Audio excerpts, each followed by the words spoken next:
right. Okay.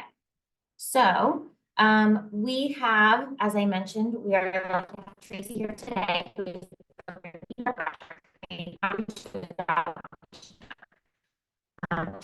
Job Accommodation Network is a leading national source of expert guidance on workplace accommodation and disability employment issues. Tracie has more than 27 years of experience in providing practical guidance and expert disability-related federal employment law consultation regarding broad range of accommodation and Americans with Disability Act, the ADA, Title I compliance issues. So I am going to go ahead and hand it over to Tracie. All right, Amy, thanks so much. Give me 1 second and I will get my screen up here. All right, hopefully you should be seeing the slides. Yep. Okay. All right, great. Well, thank you so much, Amy. It's been a pleasure working with you to deliver this training for your community partners. We've had a nice introduction to what you can expect moving forward. So I will go ahead and hop right into just sort of mentioning our discussion points as a start. So my plan is to share some information with you about Asking Jan, or the Job Accommodation Network, so that you become a little bit familiar with the service that we make available to everyone across the country. I will also then sort of create a foundation for the Americans with Disabilities Act, Title I, so the employment provisions of the law and how that might relate to you, either as a student who is in higher education and might ultimately be transitioning to the workforce. Maybe you're an employee of the institution and you have questions or want to know about requesting accommodation, or maybe you are a representative of the employer and are responsible for recognizing accommodation requests and engaging in the accommodation process. So we're going to try to hit all these different sort of facets of the ADA and the accommodation process and how it relates to different audiences. I'll then give an introduction to the accommodation process so that we get sort of just a basic understanding of what it looks like to engage in that opportunity to work together to come up with solutions around reasonable accommodation in the workplace. So, and then we'll leave some time for questions after that. I'll get through the content and, much of what I'll be talking about hopefully will answer your questions, but if not, that's okay. We'll get to those at the end here. So let's get started then. I'm here to talk to you a bit about the Job Accommodation Network, or JAN.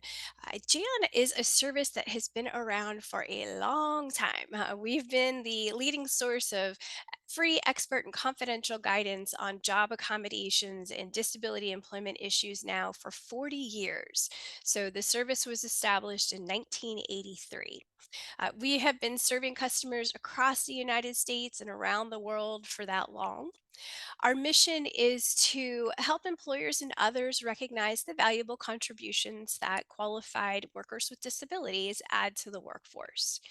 And we do that by providing accommodation solutions, by providing trusted accommodation process strategies, and practical guidance on the Title I employment provisions of the Federal Americans with Disabilities Act and related legislation. We also talk to people about the Rehab Act, the Family and Medical Leave Act, the new Pregnant Workers Fairness Act. So we cover those a little bit as well. We know that job accommodations play a vital role in creating inclusive workplaces, in advancing the goals of the ADA, but in ultimately ensuring that people with disabilities have an equal opportunity in employment. JAN is a service of the U.S. Department of Labor's Office of Disability Employment Policy. So we are a small, federally funded nonprofit organization that operates out of West Virginia University in Morgantown, West Virginia. So not too far from some of y'all. We have a small staff of about 25 people, 14 of which provide the consultation services. So we do stay quite busy.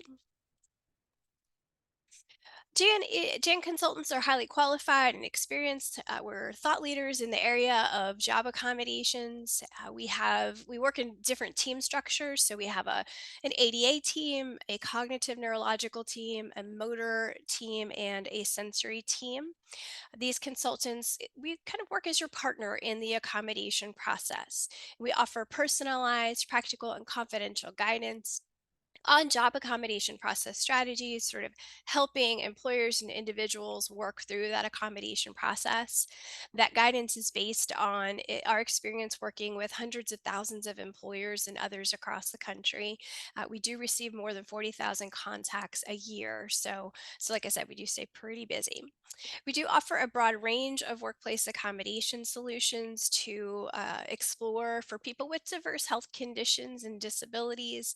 We're here to provide practical guidance, information based on our experience. We do not provide legal assistance, so we're not a legal service, but we can explain the requirements, the rights, responsibilities of the employment provisions of the ADA.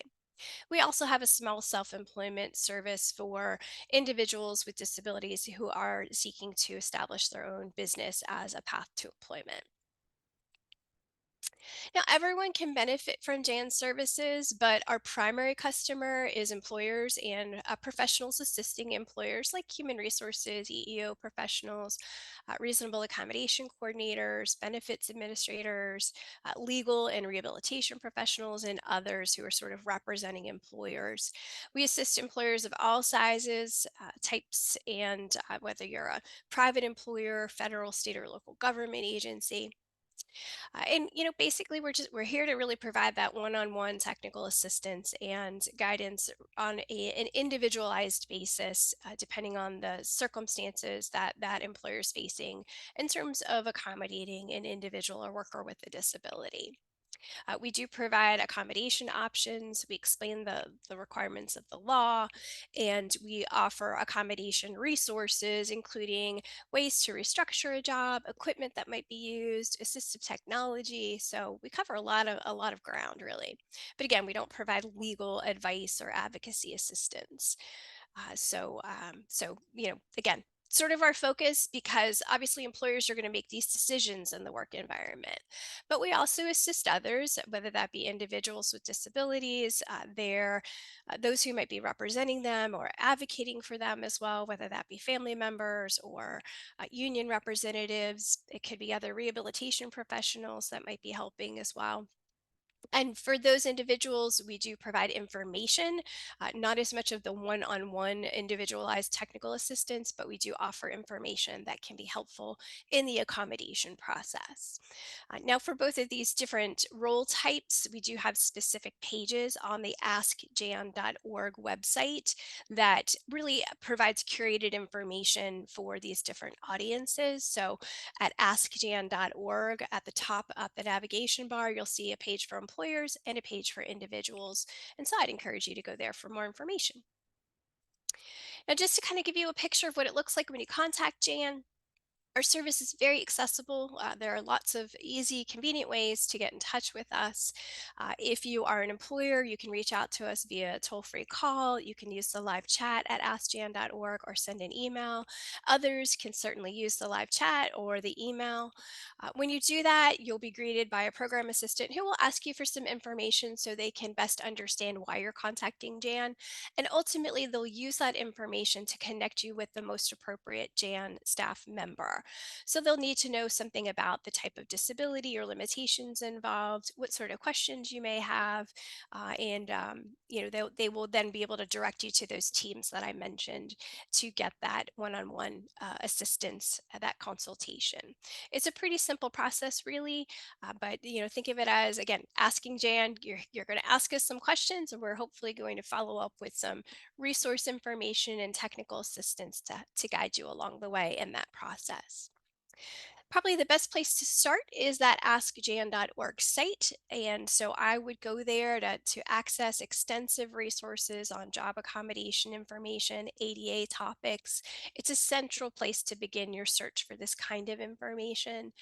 There you'll find resources specific to the roles that I mentioned. You'll find our A to Z lists to search for key accommodation solutions and topical related information.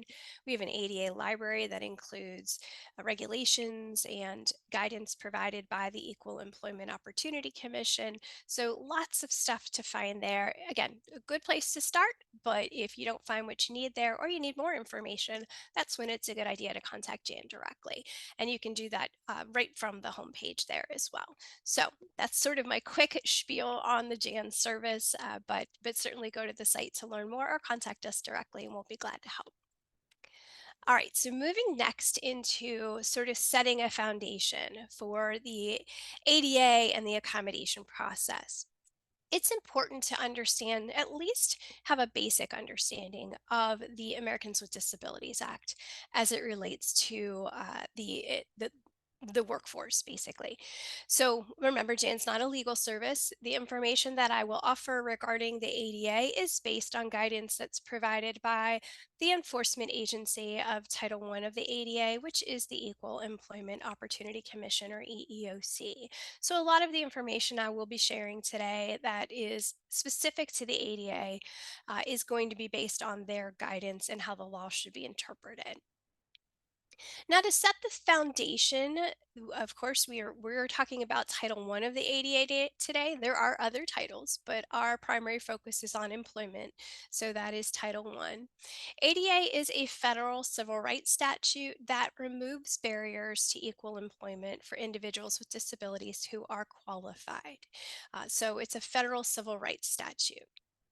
The law was amended in 2008, and so you have probably heard of the ADA Amendments Act as well. So the amendments are sort of referenced as ADAAA, or the ADA Amendments Act. And I'll talk more about that in a second. There is another law that is relevant, the Rehab Act, Section 501. And when I talk about the ADA, that applies to sort of the private sector or state and local government. But there is a federal law that applies to federal government agencies, and that is the Rehab Act, Section 501. It applies to executive agencies of the U.S. federal government. And again, I'll mention that again in just a second. The law prohibits discrimination on the basis of disability. So when employment decisions are made with disability as the basis for those decisions, and when they're discriminatory in nature, this is what the law prohibits.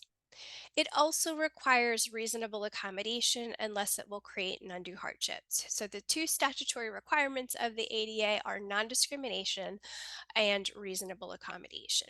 And again, it is enforced, Title I is enforced by the EEOC. Title I applies to a covered entity. So, covered entity, for ease of discussion, I'll reference as an employer. And that means that job discrimination against individuals with disabilities is prohibited under Title I if it's practiced by a covered entity employer. That would be a private employer who employs 15 or more employees, or a state or local government employer who employs that number of employees. Also, employment agencies, labor organizations also come into that employer coverage too. I mentioned the Rehab Act earlier, because when we talk about ADA, we're thinking about the private sector and state and local government. It's important to know that federal employers still have the same responsibilities to not discriminate and provide accommodations. And they do that under the Rehab Act, Section 501. So the rules related to non discrimination and disability and reasonable accommodation are the same, whether you work for a federal government employer or private employer. It's just two different laws apply. But you do hear those laws being used interchangeably in the federal government. So for those of you who are considering employment, maybe transitioning ultimately down the road, you might need to know about both, or just have a basic understanding about both, but know that the non-discrimination and reasonable accommodation rules are the same. So, in order to ensure that there is some protection for individuals, someone must have what's considered a disability under the ADA.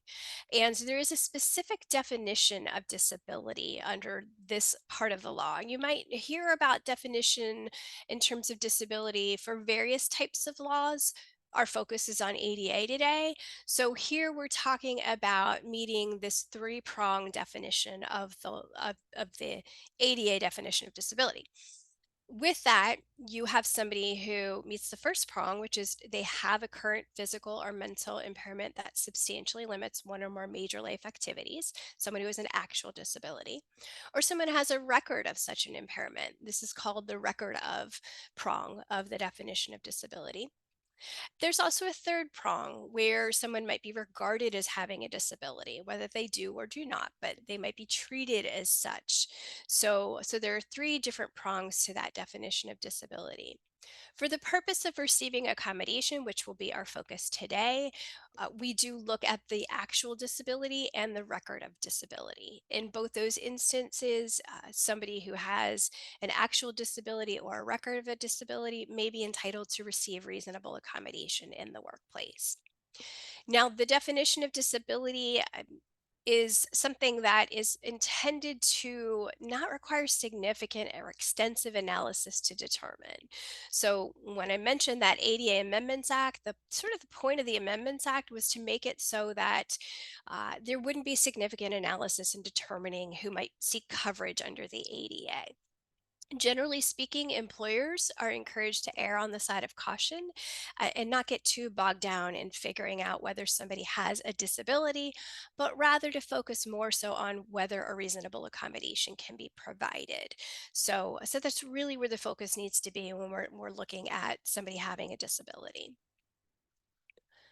Now, when we are considering the definition, though, we also need to keep in mind that somebody has these protections under the ADA on the basis of their disability. They must also be somebody who's considered qualified.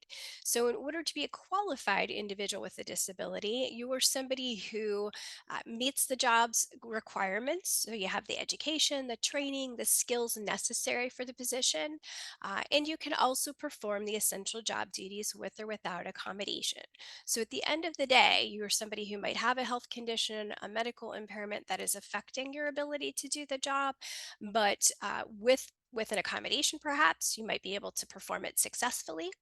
And you also would be somebody who meets the job's requirements. So employers aren't necessarily required to hire or retain someone just because they have a disability. You need to be somebody who's qualified and able to do the work. So that's another component that's important to remember. All right, so we have the employer, we have the individual, we have the definition of disability, but what does reasonable accommodation mean? Well, it's really quite simple. A reasonable accommodation for purposes of the ADA is a modification or an adjustment to a job or the work environment that permits an applicant to apply for a job or an employee with a disability to perform the essential job duties or access equal benefits and privileges as well. So it's really just a modification, a change, a different way of doing things so that somebody with a disability can access those opportunities in the same way that anyone else would, or I should say, in an equal way as anyone else. The term reasonable is actually a legal term. It means feasible or plausible. So think of it as something that's possible to provide without it creating an undue hardship for the employer. Undue hardship is any action that requires significant difficulty or expense to provide. And it's really something we consider to be a very high threshold. So that means that it is. It's difficult to look at just cost, for example, being an undue hardship because it requires a whole lot for an employer to be able to say something is going to be too costly to provide. So it really is a high threshold. Really, the focus needs to be on, is it something that's possible? Can we do it? Is it something that's going to create an equal employment opportunity for somebody with a disability and also meet the needs of the business as well? Any accommodation needs to be effective for the purpose, meaning that it enables that individual to access the hiring process or compete and perform the essential functions of that job. So it needs to do the job. It needs to be something that at the end of the day is going to enable that person to successfully perform the job duties or access benefits and privileges. So reasonable accommodation really it's a pretty simple concept.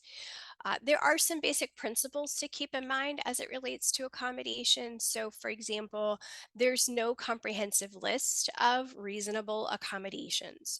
It is something that we look at on a case by case basis, which kind of means that anything can be an accommodation. Really, it's just really about being creative and coming up with alternative ways of being able to accomplish the job tasks, for example. So there's no comprehensive list that's required. So employers aren't required to implement specific accommodations. Ultimately, an employer does make the decision about what is reasonable and what accommodation will be provided. And they do have the option to choose among effective accommodation solutions. So sometimes it might be the case that there are various solutions that all might be effective in their own way. Ultimately, the employer has the right to decide which accommodation will be provided. Now, having said that, certainly the preference of the individual with a disability should be given primary consideration where it's reasonable and possible to do that. There are lots of reasons why that might make sense. For example, the individual may have some experience with that type of accommodation and they know it's going to be effective. So it does make sense to do that. There are some actions that we know are not required under the ADA. So, for example, there's no requirement to remove essential job duties, to provide personal use items that might be needed both on and off the job, to lower production or performance standards, or to create a job. So, these are examples of accommodations that are not considered reasonable, that are not required under the ADA. It's a short list, but these are certainly accommodations that have been referenced by EEOC as not required. Having said that, employers can always go above and beyond to make accommodations. So just because something is not required doesn't mean they can't do it. And some employers are often willing to go beyond what might be required under the law in order to make it so that somebody can enjoy an equal opportunity in an employment situation. So we always sort of talk about the beyond compliance approach to providing accommodations because you can get stuck in compliance, but ultimately at the end of the day, how can we achieve a successful employment outcome? And there may be various ways of doing that. Now, we want to keep in mind, I mentioned earlier the role of accommodation and the idea about disability inclusion. Inclusion is a cornerstone of the diversity, equity, inclusion, and accessibility equation, or DEIA, as some of you might be familiar with. And basically, this is about ensuring that people with disabilities feel welcome and have an equal opportunity to participate in all aspects of employment. Job accommodations, like I said, they play that crucial role in creating disability inclusive workplaces. And employers really can demonstrate a commitment to inclusion by creating an environment where employees with disabilities are comfortable disclosing their disability and asking for the adjustments they need in order to do their best work. So that is something to kind of just keep in mind. We talk a lot about uh, compliance, but also at the end of the day, it's about ensuring that everyone has an equal opportunity and that we're creating environments where people can ask for what they need in order to do their best work. Many strategies for accommodating employees with disabilities, for example, like flexible work arrangements, telework, can also positively impact everyone in the workplace. So there are some changes that might be made in the workplace that can benefit other people, not just people with disabilities. So that's something that we do talk a lot about just to ensure that we're kind of keeping that in mind too. Jan can help employers explore effective accommodation practices that help promote this sort of inclusive culture, I would say. So that is certainly one way that we can help. Now, from moving from sort of the idea of it's good practice, it's great for inclusion. If we are thinking about the compliance piece of it, it's important to understand when accommodation is expected to be provided. So how does an employer know when it's time to provide an accommodation? How does an individual know when it's the right time to ask? These are questions that might come to mind. When a covered employer is aware that a person with a disability needs a modification, a change to apply for a job, to perform the job duties, or to access benefits and privileges of employment, that's where there might be a duty to provide accommodation. This is certainly the time where the accommodation process might be triggered. So when there's knowledge that there's a need for accommodation, that's when there is some duty there to engage in the process. Generally, the responsibility to request accommodation falls on the individual with the disability. So employers are not expected to assume that someone has a disability or to guess what accommodations are needed. That request, that need, that indication that there is a work-related barrier that triggers that interactive accommodation process. So that usually falls on the individual first. But because the ADA doesn't require that reasonable accommodation be requested in a formal way or at a particular time, it can sometimes be difficult for employers to recognize a request and to know when to engage in that accommodation process. We know that a request for accommodation, it can come from an individual in a written way. It can be written in plain English. It doesn't have to mention the ADA or use the phrase reasonable accommodation. And so sometimes it's not exactly clear whether someone's asking for an accommodation. And even as an individual, you might not be realizing that you're asking for what would be considered an accommodation at work. It might be a case where you've disclosed some information about a health condition or disability affecting work, and maybe saying you're having some difficulty, but you're not really using those terms under the law. So it may not even be clear that that's what you're asking for. As an employer, it's important for you to be able to recognize when this is happening. And so, understanding what it means for somebody to request an accommodation and what that can look like in its various forms is really critically important, particularly for supervisors, managers, HR professionals. So, it is important to kind of train yourself on that and to become familiar with what it means to receive a request for accommodation. Because an accommodation request doesn't always come in the form of a letter or specify what's necessary, it might be that someone's alluded to a need during a workplace conversation, or maybe information was provided by someone's healthcare medical provider or a counselor that would lead you to believe that okay, maybe this is an accommodation request. That's when you really want to think about it. So, when an individual makes it known that an adjustment or change is needed at work due to a medical reason, due to a health condition, this is a request for accommodation under the ADA. There is a nexus between the medical impairment, the limitations, and the work related issues. So, here are some examples that just kind of help to illustrate this a little bit further. So, for example, if somebody mentions that they're neurodiverse and they need interview questions in advance, that's a request for accommodation during the hiring process. Or maybe someone's having difficulty concentrating because of medication side effects. We have concentration, we have a medical issue, medication, it's affecting work. Someone maybe mentions their wheelchair doesn't fit under their desk, or there's a healthcare provider's note that states somebody needs 3 months of leave for medical treatment and recovery. Or maybe it's as simple as somebody asking for a scheduling flexibility because they want to attend counseling appointments or physical therapy, something like that. This is a situation where they're asking for some flexibility in scheduling. That's not automatically a request for accommodation. It could be if you don't already offer that sort of flexibility, though. So, from an individual standpoint, know that you'd want to take a look at is that flexibility available already to you as an employee? Uh, from an employer standpoint, it may be looking at what your policies currently cover, and if they don't, then it may be a request for accommodation so that somebody could either flex their schedule or use intermittent leave time. So some of these situations really have to be kind of sorted through in order to figure out is it truly an accommodation request. But ultimately, when you have, again, that nexus, that's when you recognize it as a request for accommodation: disability, health condition, work related issue.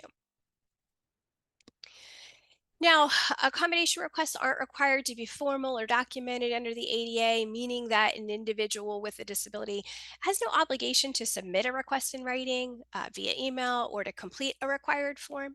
There's no federal government issued or required ADA forms, even.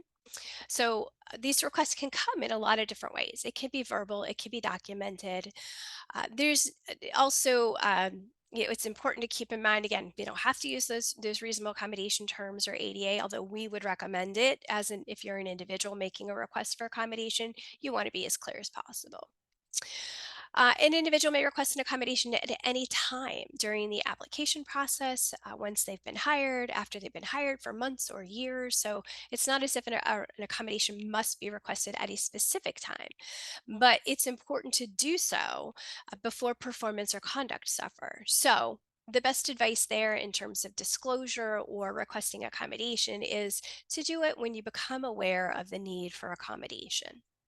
And that's going to be personal. Everyone's situation is going to be different, but really consider as a practical matter to do that before you're in a situation where you're close to disciplinary action or termination, that kind of thing. Now, it is possible for employers to formalize the interactive process and to document requests for accommodation. So, even if it isn't done formally, an employer could ask somebody to complete a form or to document their request.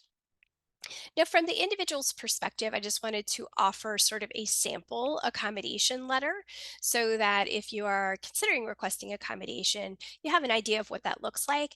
Jan offers lots of resources to help individuals write their own request for accommodation. This is just an example of what a request letter might look like.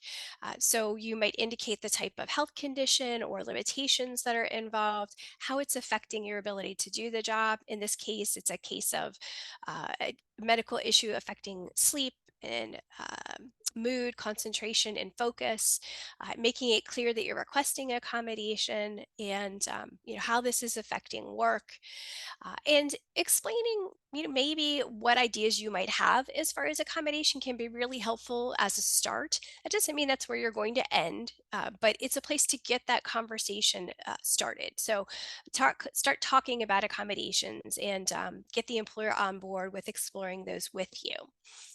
So we offer some sample language for accommodation request letters that can help you do that. It kind of helps you understand sort of the essential elements of what might be included in an accommodation request letter.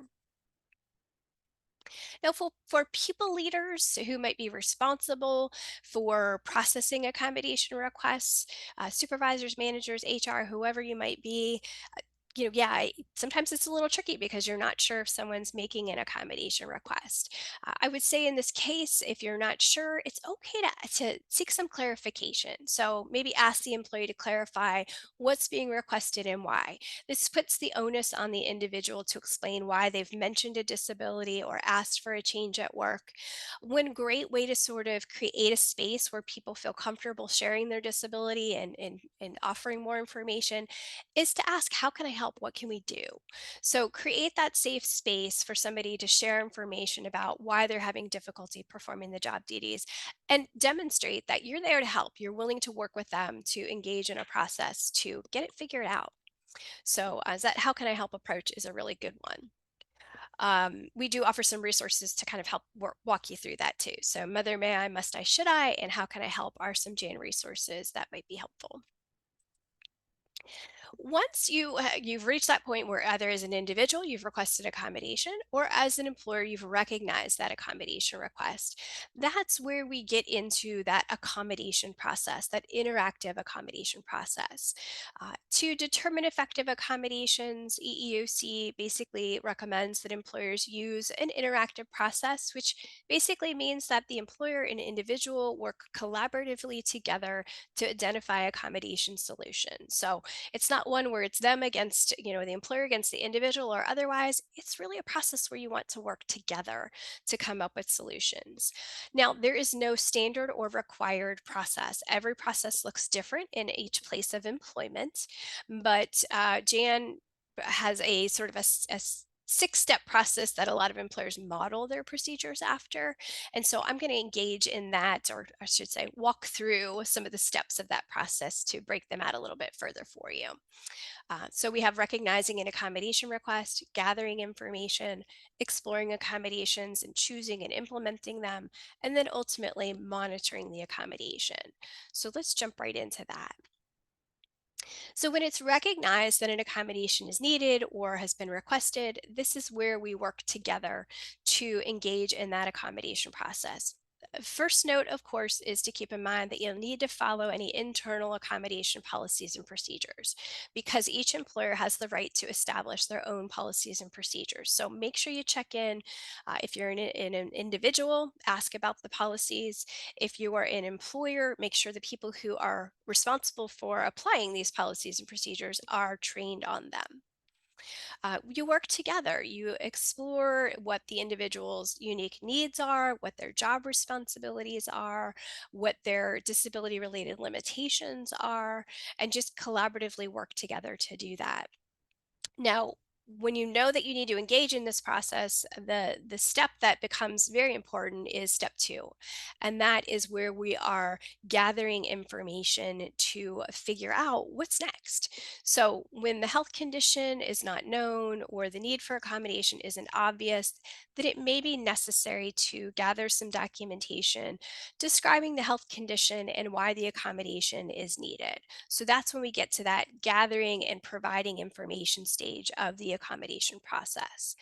This is where we're really learning about the accommodation situation. So both the employer and the individual have a role in this stage to either uh, ask the right questions so that you can understand what the situation is, and then ultimately to provide the answers needed to keep moving forward to ultimately get to that successful employment outcome. This may be where the employer is asking for just specific questions about what's going on. Oftentimes, it does mean the employer is going to ask for some medical documentation, but we would say that it's important to start with the individual first, see if they can answer all the questions that you might have about their disability and their limitations before we take that step to require documentation of any sort. But ultimately, at the end of the day, an employer may have reason to ask you to complete a form, take it to your healthcare provider or mental health professional, somebody who can speak to your disability and your limitations. It is important for employers to remember the ADA medical inquiry and confidentiality rules when you're going through that process.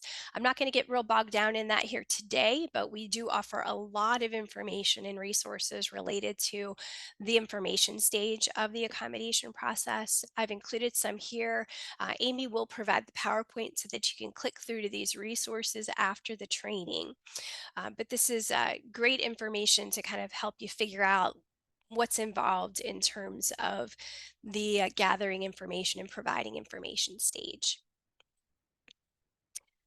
Okay, so after you've kind of gathered all of the information that might be needed to move forward, just keep moving forward. It's about exploring, choosing, and implementing accommodations.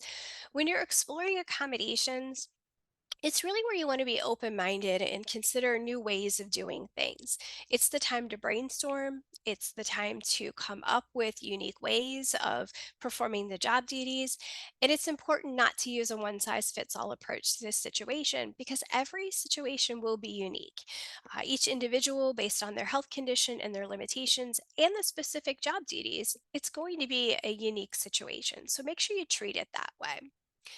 Of course, the employee who requested the accommodation is a good place to start. To sort of explore solutions. So, inviting that person to suggest their ideas. If you're an individual, inviting the employer to suggest ideas is a good approach. So, we want everyone to feel welcome, individuals included, to suggest options for accommodation. It might be necessary to consult with experts and service providers who can speak to accommodations that might be helpful. So, whether that is rehab professionals, engineering professionals, assistive technology professionals, others who can help in the process, and then also using services like the Job Accommodation Network to help explore possible solutions. As I mentioned earlier, there's no comprehensive list of accommodations, but we do know of some common accommodations. And so we often share sort of a common list of what might be commonly asked for. So that might be making changes to a facility. It could be job restructuring where we change when or how certain functions are performed. It could be providing equipment. It could be modifying policies like attendance or leave policies, allowing workplace flexibility around scheduling or telework, services like interpreters or a job coach. It can also be allowing access for a service or emotional support animal where it's reasonable, and other types of accommodations as well. So if nothing else, I think it's important to remember that the possibilities of accommodation can be endless, and you really just have to look at each situation on a case by case basis. When I mentioned Jan as a resource for you, those A to Z listings on our askjan.org site can be helpful to you. They're a great place to start. You can search under disabilities that we have listed there, not a comprehensive list, but it's a place to start. Within these different disability listings, you will find key accommodation solutions that are general, but you might need more direct assistance in sorting out a particular situation as you're exploring accommodations. The by topic auction is another way to look for accommodation information. So if you're trying to understand better what it means to provide reassignment or telework as an accommodation, we have some articles there that can help. And then also searching by accommodation. So there are, again, certain common types of accommodations. So we do break those down a little bit and provide some more detailed information about what to expect around those types of accommodations. So that A to Z is a great place to start, a central location for that. But again, if you don't find what you need there, that's where it's a good idea to contact us directly. So, as you're exploring accommodation solutions together, everyone should be bringing information to the table. It's not one party's responsibility. So, remember, keep in mind it's that collaborative process that you want to be engaging in. Once you've come up with solutions, then it is up to the employer to choose the accommodation. That means that they will explore the various options and consider what will be effective and reasonable. So when I say reasonable, again, remember what's possible to provide, what's plausible, what's feasible. So ultimately, they will choose an accommodation that makes sense.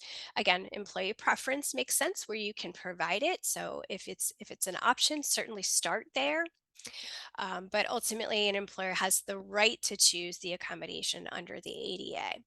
There are lots of ways to go about choosing accommodations. We do offer some sample resources to help employers sort through that process. I've just threw in some to consider here, some that talk about assistive technology or addressing requests for certain types of equipment like sit stand desks or chairs.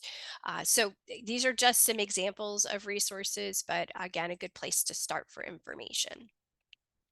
Now, once the accommodation has been chosen or accommodations, it could be more than one, that's where it's important to implement the accommodation. And as you're doing that, essentially the goal is to ensure that all the necessary steps were taken to get that accommodation in place, so to make it so that that person can perform their essential job duties. So you want to ensure all those necessary steps were taken. That might mean making sure you're scheduling an interpreter, that there's always an interpreter scheduled for meetings that might take place. Or it might mean purchasing equipment and getting it installed.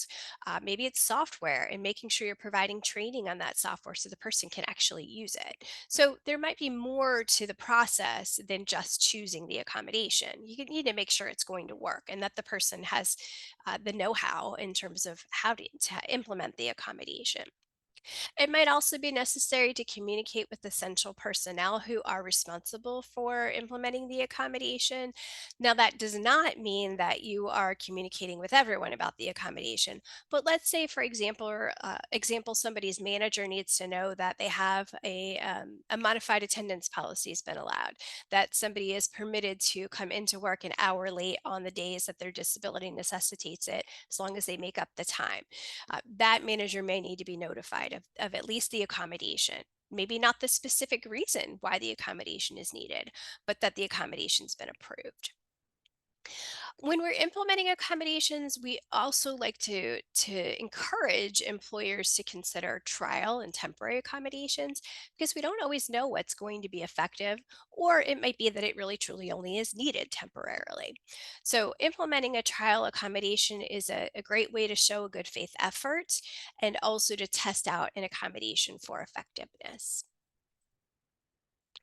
When we are implementing accommodations, communicating about the accommodation is a really important thing to keep in mind. As I mentioned, certain people leaders may need to know about the accommodation to effectively implement it, but you do want to ensure that confidentiality of the accommodated employee is protected because that information shouldn't be shared with coworkers, for example.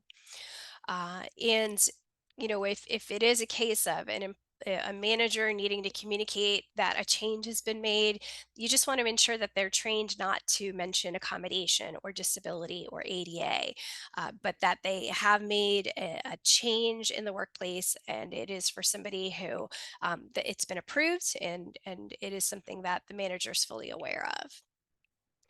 It is possible for an employee with a disability to disclose their disability on their own or to share that they're receiving accommodation. Nothing bars them from doing that. It's just employers have confidentiality rules that they must follow. And I think it's important to provide all employees with information about various workplace laws that require employers to meet certain employee needs while also protecting privacy. This will make it so that fewer employees ask questions when there's a change that seems a little bit different in the work environment because they might understand the idea of accommodation a little bit better that way. All right. I already kind of mentioned that temporary and trial accommodations, but really what that looks like is you might set up an agreement that the accommodation will be provided for a period of time. And that might be because it's only needed for that period, or it might be that we're going to evaluate it for effectiveness over that period. We'll come back to the table, consider whether it's working, make some adjustments if it's not, and you can go ahead and implement it that way. I think that oftentimes makes it a little bit easier for employers to be willing to provide accommodations too. So if you're an individual, you can always propose a trial accommodation as a way to encourage them to consider what you're asking for. And we do offer a form to help document temporary and trial accommodations that can be useful. The final step in the accommodation process, after you have recognized the accommodation, you've gathered and provided information, explored, chosen, and implemented accommodations, is that monitoring step. It is a step that's oftentimes forgotten about, but it is where you want to make sure that you're checking on the effectiveness of the accommodation. So don't just fix it and forget it. I say you want to make sure you come back and ensure that it is working, see if any adjustments are necessary. It might be necessary to update equipment or repair it if needed, or it might be that it's just really not doing the job. So we might need to come back to the accommodation table and explore alternative accommodation solutions sometimes. So for that reason, it's important to encourage ongoing communication so that the individual with the disability knows who they can get in touch with if they're having a problem, so that the employer is connecting with the individual to show that they're open and available to explore any alternative possibilities if that's needed. So it's just an important stage to just make sure we come back and see that it's working. So that's just sort of a quick overview, an intro to the accommodation process. It's really a pretty simple process. It's really just about working together. And, we know, of course, that there's not an accommodation solution that fits every situation. No process is going to look exactly the same in every situation. We do know that one factor remains consistent across most scenarios, though, and that is the importance of good communication. So, I'd like to conclude with just some tips to help ensure that good communication among all parties involved in the accommodation process is certainly considered. So, some tips that we offer around that are just making sure that you're seeking to collaborate and not contest the accommodation situation. So, approaching the accommodation situation is one that is productive and positive, that it's not adversarial in any way, that the goal is to find an effective solution. So when both parties work together collaboratively to solve the problem and address the concerns, it's more likely that it'll be beneficial to everyone. Be open and honest. So, transparency is crucial for effective communication. And this involves being open and honest about any decisions, any policies, and other information that's relevant to the accommodation process. So, that open communication, that constant communication, can be critically important. Also being crystal clear. Even misunderstandings can occur when we don't communicate in a clear way. So make sure we're not making assumptions about what people know or don't know. Communicate and make sure that everyone's on the same page with the process. And seek clarification when it's not clear. Ask questions, and hopefully that will resolve things quickly. Be forthcoming. You want to loop others in with new information and developments as they occur. So if there's a change in a need, make sure that the right people are involved in the process so that we can work toward an effective accommodation situation. And listen actively. Every communication requires that all parties listen actively to each other. So seek some common ground and show that there is mutual respect for each other in that accommodation process, so that you're listening to each other along the way. And of course, stay open minded. Sometimes our own perspective can limit our understanding of a situation. And so don't assume that one way is the only way. The accommodation process is all about finding various ways and perspectives of addressing this process. So we would encourage you to stay open minded along the way on both sides of this accommodation process. But ultimately, we know there certainly isn't a one size fits all solution for most accommodation situations. But I think if we can agree to work together collaboratively and communicate, we'll work toward addressing this situation and providing and receiving effective accommodation solutions. So that's really all that I will address today. But I am happy to open the floor up to questions if anyone has some. Thank you, Tracy. As I'm waiting for more questions to come in, just to kind of remind everyone that we will be sending out the presentation with active links, as well as a recording of this presentation, so you can rewatch it and you'll be able to access all of the resources that Tracy has demonstrated and showed us today on your own. So please feel free to message me directly or in the chat to everybody if you have any questions. And I would encourage everyone to access that askjan.org site. Contact us directly if you have a personal situation you'd like to discuss. We'll be glad to help. And I'm going to share the Job Accommodation Network again in the chat as we're waiting to see if anybody has questions. I'm also going to share a satisfaction survey for this presentation. If you have any feedback about it, that would be really helpful. I'm going to stop recording.